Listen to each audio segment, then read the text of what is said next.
mark. There's the spot. The kick is up. And Stephen Hauschka is true. Seahawks 13-12 over the Cowboys. The Seahawks pull off the win in Jerry's World with a late field goal, as you just saw. A low-scoring affair, 13-12. Now, of course, Stephen A. had Seattle as his NFC Super Bowl pick. Skip, Dallas. Stephen A., how do you feel about your Super Bowl pick now? I'm not comfortable with them. I think the offense needs to get going a little bit more. I mean, you've got Jimmy Graham, you've got beast mode. We've seen the addition of Rawls, who's been impressive. Obviously, Lockett is there. Not who got hurt, but yeah. The little Lockett. The little Lockett. Little Lockett is there, and we wish nothing but the best for Ricardo Lockett, which we'll get into a little bit later on. But they've got the requisite weapons on the offensive side of the ball, even though there have been some issues with that offensive line. But because there's been issues with that offensive line, Russell Wilson entered yesterday's game being sacked more than anybody, and Marshawn Lynch hasn't appeared to be beast mode for more than one game this season, which was last week, more so than at any other time, even though we all know he missed a couple of games. In the end, when you look at it from that perspective, I must say that, I'm still not giving up on them because they've got time to right the ship. But the way they're looking right now, they're not going to win the Super Bowl. I think their defense is coming together more and more and more since Cam Chancellor has gotten back to sort of spearhead that defense. And I think that Richard Sherman is playing better than he did a few weeks ago. So let's throw that out there as well. And Kerry Williams is adapting to some degree in the secondary with the Legion of Boom. Earl Thomas, Bobby Wagner, and those boys are doing what they're doing. Bennett made a stupid penalty, almost cost the Seattle Seahawks yesterday because it gave Dallas some additional life with Wagner and them pointing at him, telling him to use his head. But ultimately, this defense is playing the way an elite defense is supposed to play.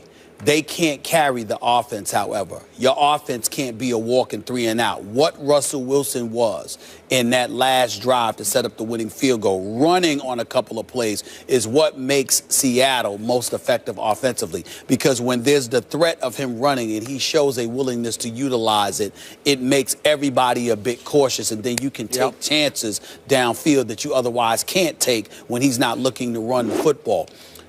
Allow me, however, to get into the Dallas Cowboys. Oh, just a little bit. Just a little bit there. Enjoy it. I'm not going to make fun.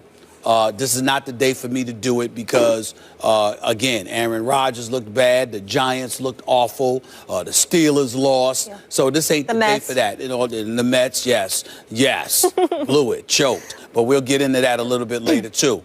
The reality, Skip, is this, and it's something that we have said a long time ago, but certainly haven't had a reason to say in the last year and a half, 2 years.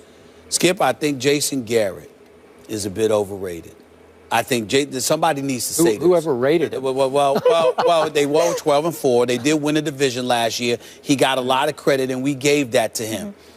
Skip, I watch him, and I consider him a front runner. And you know your man Omar Epps, the actor that was on here, we love him. He's a diehard Cowboy fan just like you are. He said the same thing. But it's like, listen, Jason Garrett's a front runner. When everything is right and all the personnel is there, he can help, he'll make sure you don't beat yourself. Yeah. But a good coach, if not a great coach, is supposed to be able to elevate you even when you don't have your requisite weapons. Now, you can't be what you are with Tony Romo. Yeah. But my goodness, you've been in position to win some of these games if you're the Dallas Cowboys. 2 games you had to lead in the fourth quarter. A couple of other games you were right there. And somehow, some way you've lost 5 straight. And Jason Garrett seems incapable of stopping the bleeding. And then I stood around and I watched again that whole Hardy explosion on the sideline from more than a week ago. And I see everybody getting in his face but Jason Garrett, who literally stood there and did nothing. And I just look at this guy and I'm like, there's something missing. I'm not saying the man doesn't know football. I would never accuse him of that. I'm just saying whatever that it factor is that you need from a head coach, he does not appear to have. Dallas actually should have won that game last night. And by the way, that wasn't a touchdown by Wilson, and I get that, but it was close enough where I can understand how the officials could give it to him, and to me, they would have scored anyway from that position. So it's no big deal. That's all I got to say. Finished? Yep. Is the show over yet? That was a long answer. I didn't think it was, but go ahead. All right. There's a two for one. Yeah, you know, it wasn't nearly as long as you starting off the show talking about Aaron Rodgers. That was some rich stuff. That was some material. Yeah. You're allowed to bring it once every 6 months. Go ahead. To your Jason Garrett point, right. What he does best is he claps. He backslaps. He pushes the guys like for fun when they come off the field, like way to go. You know, he's a cheerleader. Yeah. Right. Seriously, he's like a male cheerleader, like the Texas A&M male cheerleaders. They're great. I love to watch them, but I don't want him coaching my team, especially. Yeah. Okay. I can't knock you. Here's what's funny about what you just said. I am more up on your Seahawks than I am on my Cowboys. Where I liked them yesterday. I thought they were good. I thought when Russell Wilson needed to make some plays, he converted 3 straight big third downs. Not easy. And got him down in position to win the football game with a field goal. I admired that about him. And that defense, it's rounding back into form. You got to admit, it's formidable now, right? Yeah. Richard Sherman was really good. I would like to see Richard Sherman against a 100% healthy Des Bryant being thrown to by Tony Romo, but that's a whole other issue. Yeah. Maybe God help us, we'd see that somewhere down the, maybe in the postseason. But I'm about to give up on my postseason chances here because we have gone from the castle to the outhouse, have my Cowboys. I was trying to do it the other way around, but now we have gone to the outhouse. That's 5 straight losses. It's tearing my soul out game after game. That was excruciating. I knew it was coming. I picked the Seahawks, and not once in that whole game did I ever really believe my Dallas Cowboys would win that game. And yet they teased me and they pulled me along, and I had to sit and wait all the way to the bitter end for another kick me in the stomach kind of a loss. My point is, in the end, and I tweeted this yesterday, and I'm not joking about this, Matt Castle made me miss Brandon Weeden. I laughed when I read that I'm on my timeline. I did laugh. But I'm serious. Yeah. I'm ready to say maybe we should have just stayed on the Weeden. Just stayed on the Weeden. Right. I don't know. Because Matt Castle was almost as bad as Mr. Rodgers was in the late game. He was. He threw for 97 yards. Aaron Rodgers, 77 yards. But still, it felt inept the whole day. It felt like we had no shot the whole day with Matt Castle, even though I know he tries to throw the ball down the field a lot more than Brandon Weeden did. It's like he's throwing a Nerf football. It's like he's throwing a baseball changeup where the arm motion is fast and the ball comes out with no velocity. I'm saying, what was that, a slip pitch? What was that? Because the ball just hangs in the air like a punt. I get why Buffalo said, you know what, we're going with Tyrod here. Because we were up at the camp, I really thought, well, they'll just try to get Matt Castle to be a caretaker, game manager. But they said, no, he's pretty much washed up, and he looked washed up to me yesterday. My defense did hang in pretty well.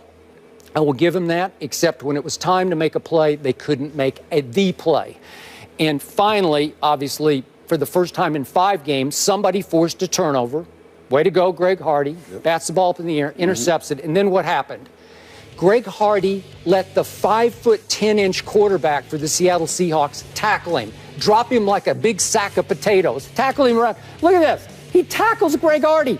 Do you realize Super Bowl winning quarterback? Yeah, okay, this is it. He tackles him. Stephen A., he's going to score because beast mode's coming behind him, but I don't think he would have caught him. I just don't think he would have caught him. Sometimes. Okay. Why you treat Greg Hardy like he's a running back? Here's what I thought. You know why?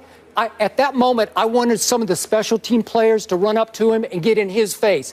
You let the little quarterback, the shortest quarterback in football tackle you? First of all, that's what I wanted. First of all, this isn't basketball where he's a center and you're trying to defend him and block his shot. This is football. It doesn't matter what your height is when it comes to a tackle. Hey. You ever see them legs on Russell Wilson? He's not some little miniature small dude. No matter how big Greg Hardy. Let me tell you, he got massive legs, okay? That's number one. Number Greg Hardy not massive? Number two, Greg Hardy sat up there and tapped the ball and then came down and tried to run, but Russell Wilson was already practically at his legs. Number 3, he's a defensive tackle. He's not a stiff arm. Defensive end. Stiff arm. Well, again, run through him. Russell Wilson. That's ridiculous. Run through him. The fact is, Russell Wilson's relatively short. Look at his legs. What's he supposed to do? Cost him 4 points and effectively. Okay, I'll give it up to Russell Wilson. Right. I'll flip it around and do positive Russell. Right. He saved the game for the Seahawks. That's all. Because if Greg Hardy scores, that's +4 because obviously Matt Castle stalls and we have to kick the field goal. 4 points. It was huge in that game.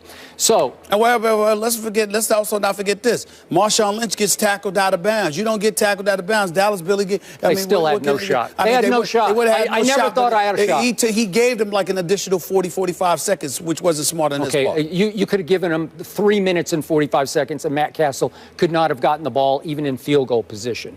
So the point is, look, Dez came back. We both thought it was a little prematurely.